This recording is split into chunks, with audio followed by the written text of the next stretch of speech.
Barbers is recording. Cool. Well, the first thing, surrendering titles.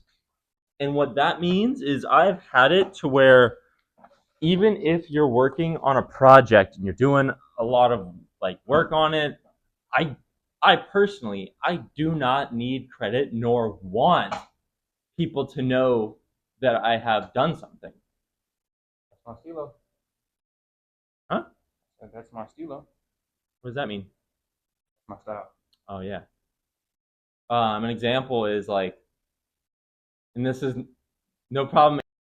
You're the best, but there's a guy at the office who I work at, and it's a competitive like sales office. Although if I, and I have the numbers to prove it, where I have outperformed. However, he gets the title. I'd have no problem with it of the best at that job at the office. Like say this guy's the best at this position. Even though I have higher numbers, I want him to have that title Recognition. because I don't want that energy or attention. I don't want it.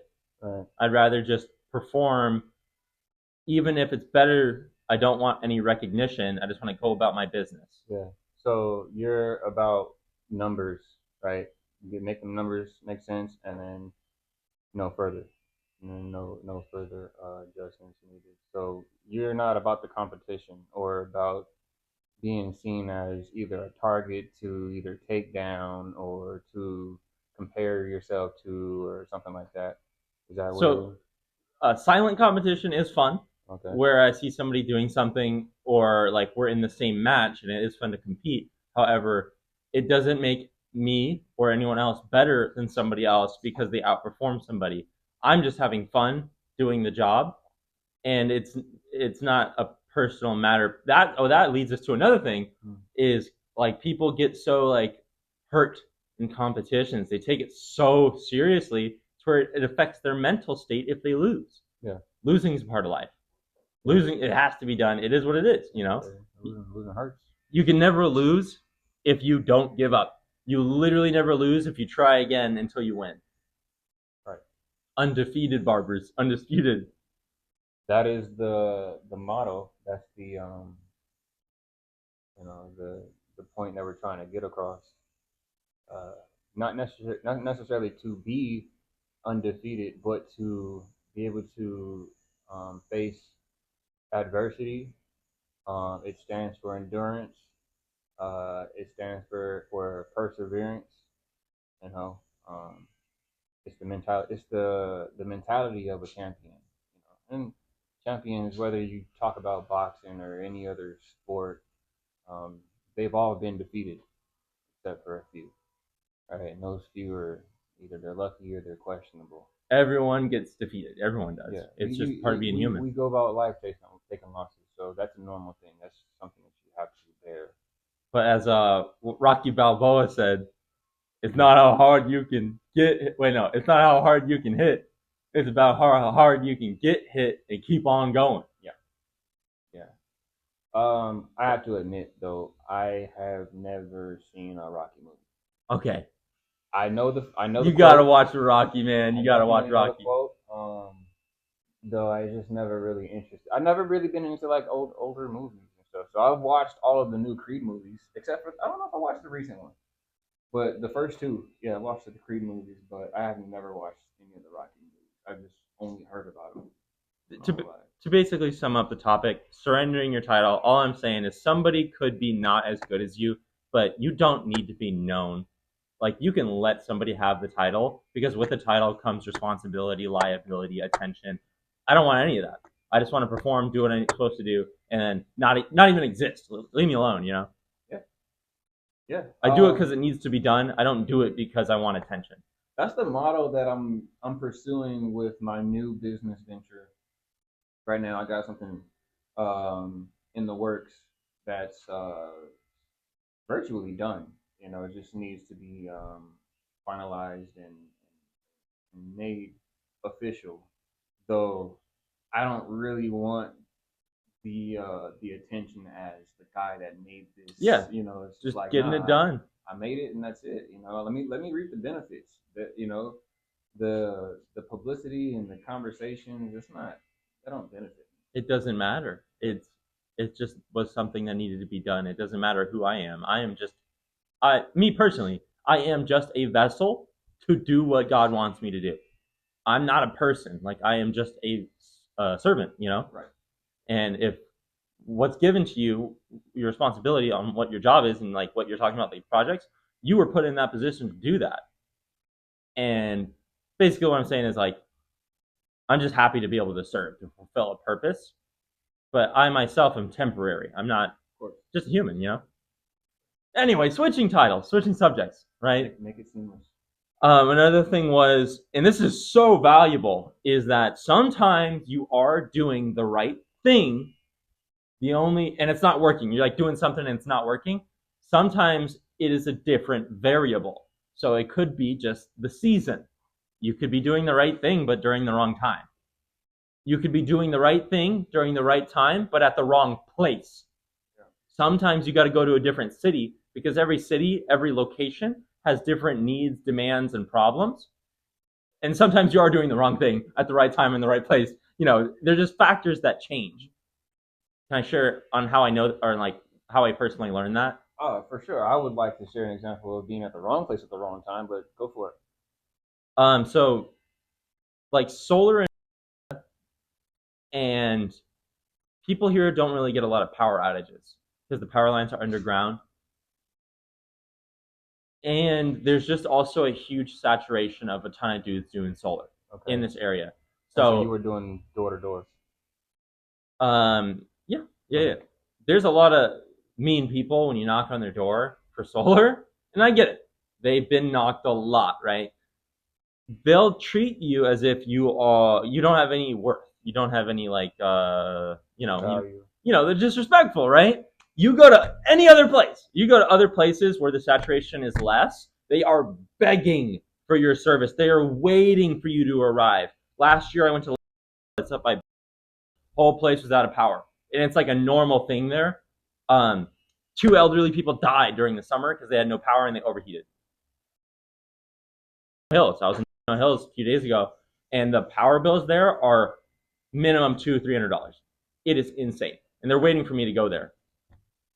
That's just how I'm saying. And also, season is you'll work. I worked really hard during the summer, but there's also a ton of other solar dudes out there during the summer, and there's no value because if somebody wanted solar, they could have just snapped their fingers and there's somebody there. But during the winter, there's nobody out. It's raining, so it's just a lot better responses. It's completely different, which actually is another thing is the best time to work is when other people aren't. It's a really cool idea, and it does work. Yeah.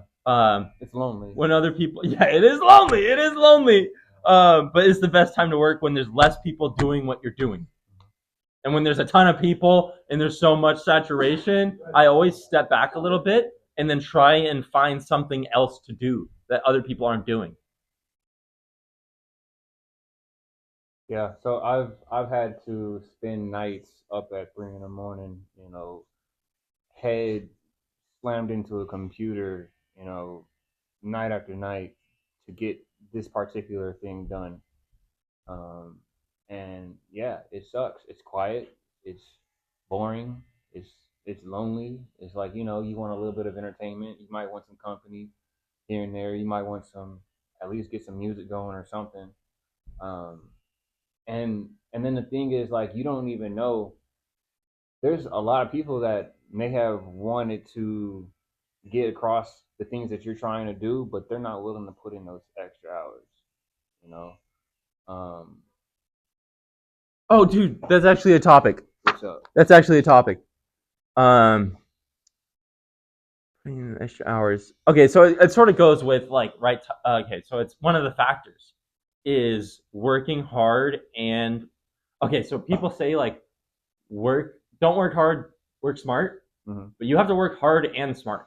Yeah. And then sometimes you got to level it out. So sometimes you got to not work hard and work smart. Sometimes you got to work hard and not work smart. You got to just bang doors. You got to go repetitive, like grinding. That's what it is working hard and not working smart is grinding. That's what that is. And then sometimes you got to work hard and smart. That's when you're broke. That's when you have no money, dude. You're like, oh Yeah. shit, dude. Yeah. I got to calculate where I'm going. I only got so much gas in the tank. No, that's absolutely. It's just a factor. It's just funny. Yeah, working while being broke, trying to mitigate your dollars, making sure they extend as far as possible. I've definitely been there. Calculated. Definitely been there. I've been there to the point where I've got less than $100 to my name, and matter of fact, I've been there a couple of times, and some of those times I'm there with a smile. Sometimes I'm there stressed the Oh fuck yeah. out. Having no money is a superpower. That's when you're most dangerous. I love it. Like if you work the hardest and you get the most stuff done when you don't. When I had a little bit of money, like maybe like I had no debt and a little bit set aside to where I could not do anything for months. That's exactly what I did. Was I did nothing for months until I ran out of money, and I liked it. I don't know, like it just I don't know. Now I learned the lesson though. Like it, I don't. You know what I'm saying? Yeah, I've had a time recently where money the funds were getting low, and so you have your overhead. So you want to make sure you have funds for that, but then you have your other ventures, your other projects that you want to get off into, but you're not sure exactly where to place this money, right? And ultimately, what I was looking for was like, okay, which one of these buckets can I place my money and get an immediate return, right, or a quicker return? And I think just doing what I can, right, whatever I can worry about in the moment, because a lot of things you can't worry about the shit that you can't control, right? So if you do worry about the things that you can control, that's at least putting the first foot forward into one direction, and that's going to lead you to your next foot, right? That's going to give you the answer to the next step if you put that first foot forward. So, Yeah, just do it. my first foot was I was like contemplating, in the midst of panicking, right?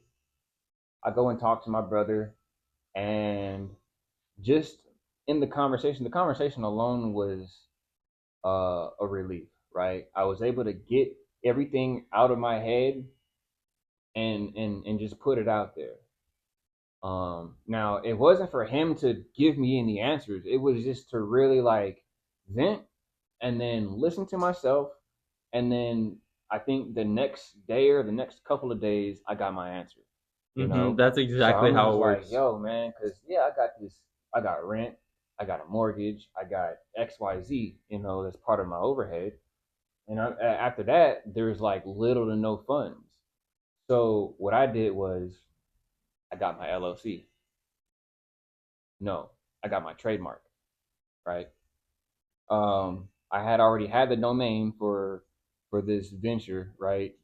The domain is cool, but then getting the trademark puts me in a position to where now I'm comfortable enough to even just to talk about it, right? I can freely do like little small marketing, like a soft launch of my new project, and that way I can get people to get a little bit of notoriety and then get people to invest, right? Even if it's a small investment, $1, whatever it is a month. Um, it's a step in the right direction. So I think, um, I want to go off of that. yeah, When you were saying putting investing, things out, whether you putting it on piece of paper, because pen and paper is the best friend. writing it down is half the problem. That's Saying it to another Yeah, person is another thing. yeah. What I wanted to say about investing and like instant return, investing in people is the best investment you can make without a doubt.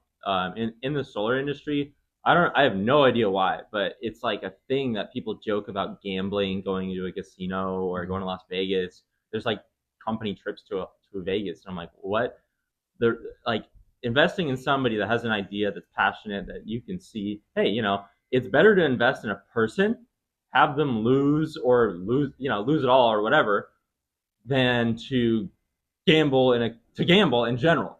The reason is because a person you invest into, like have put money into, they at least morally should have some sort of debt in their mind to motivate them to work harder to pay them back. And I actually had this happen to me.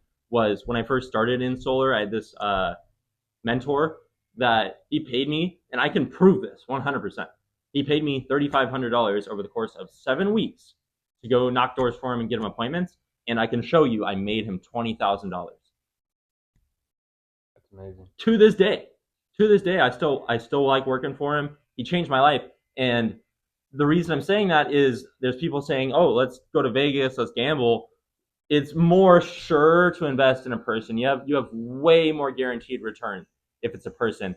Because a person, if they disappear after you give them money, good. You've heard that before. I know you've heard that before. Yeah, it's an easy way to get rid of bad people. Yeah.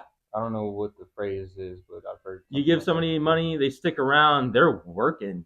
They want to do a good job. At least they should if they're good morally. And if they aren't good morally, then good, you got rid of them. You know what I mean?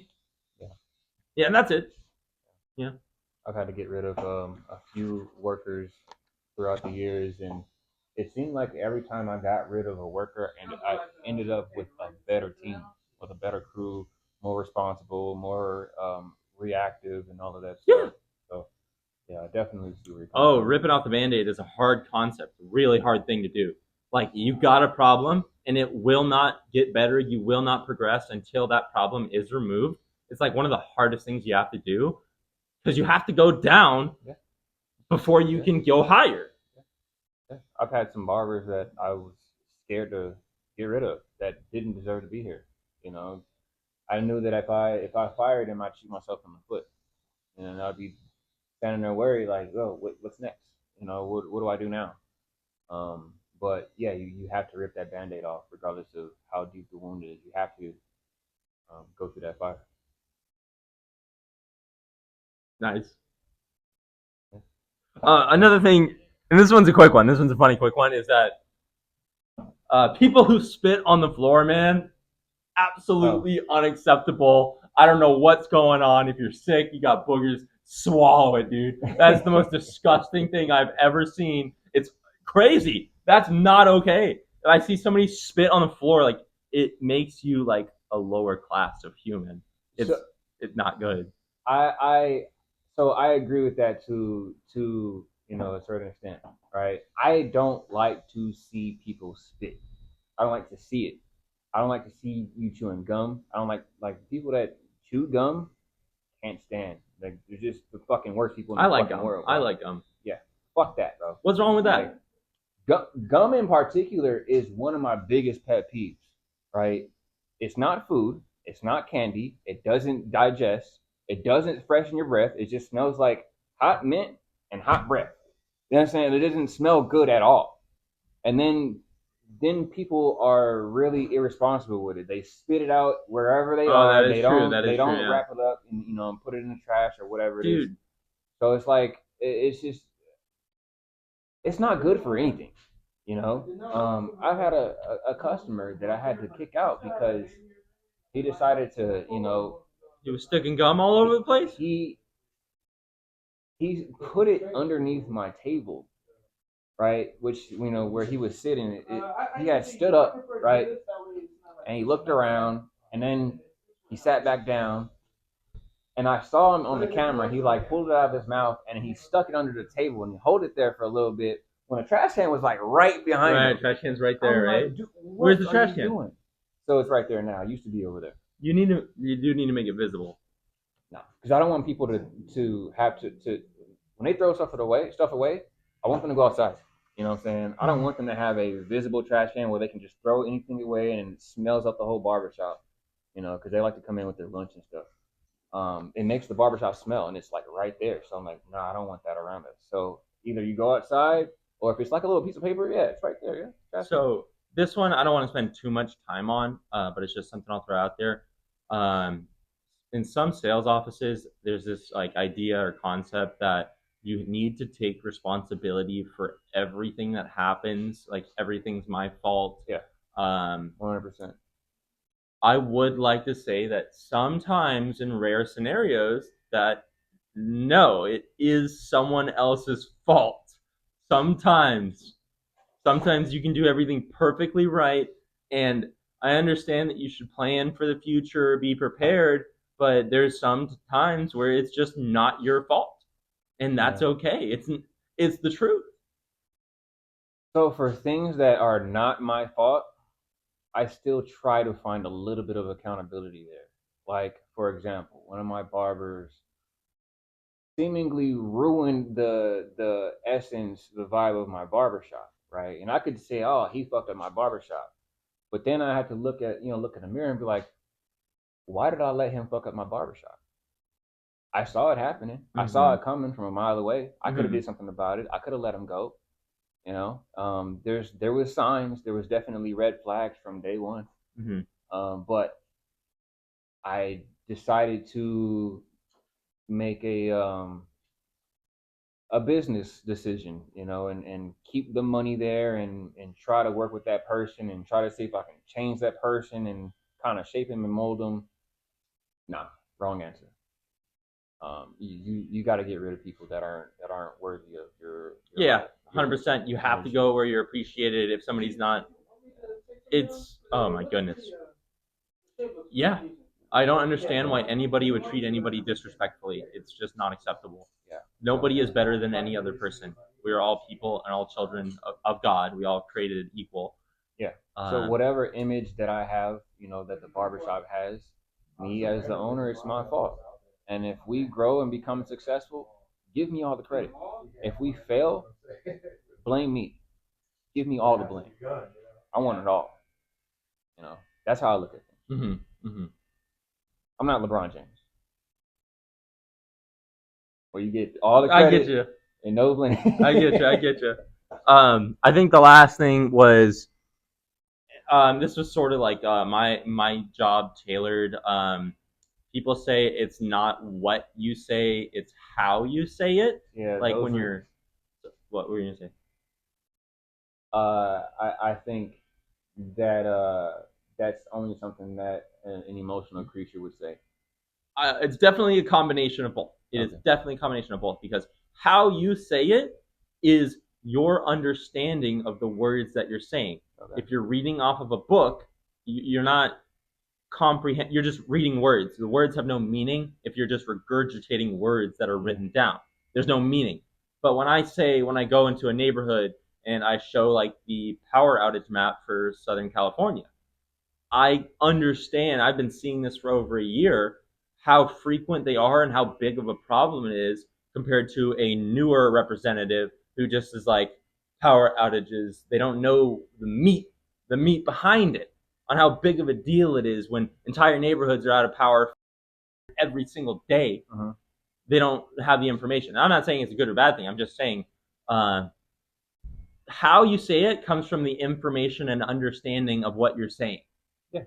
And that's where the power and meaning comes from. So you might be expressing something with seriousness, Mm-hmm.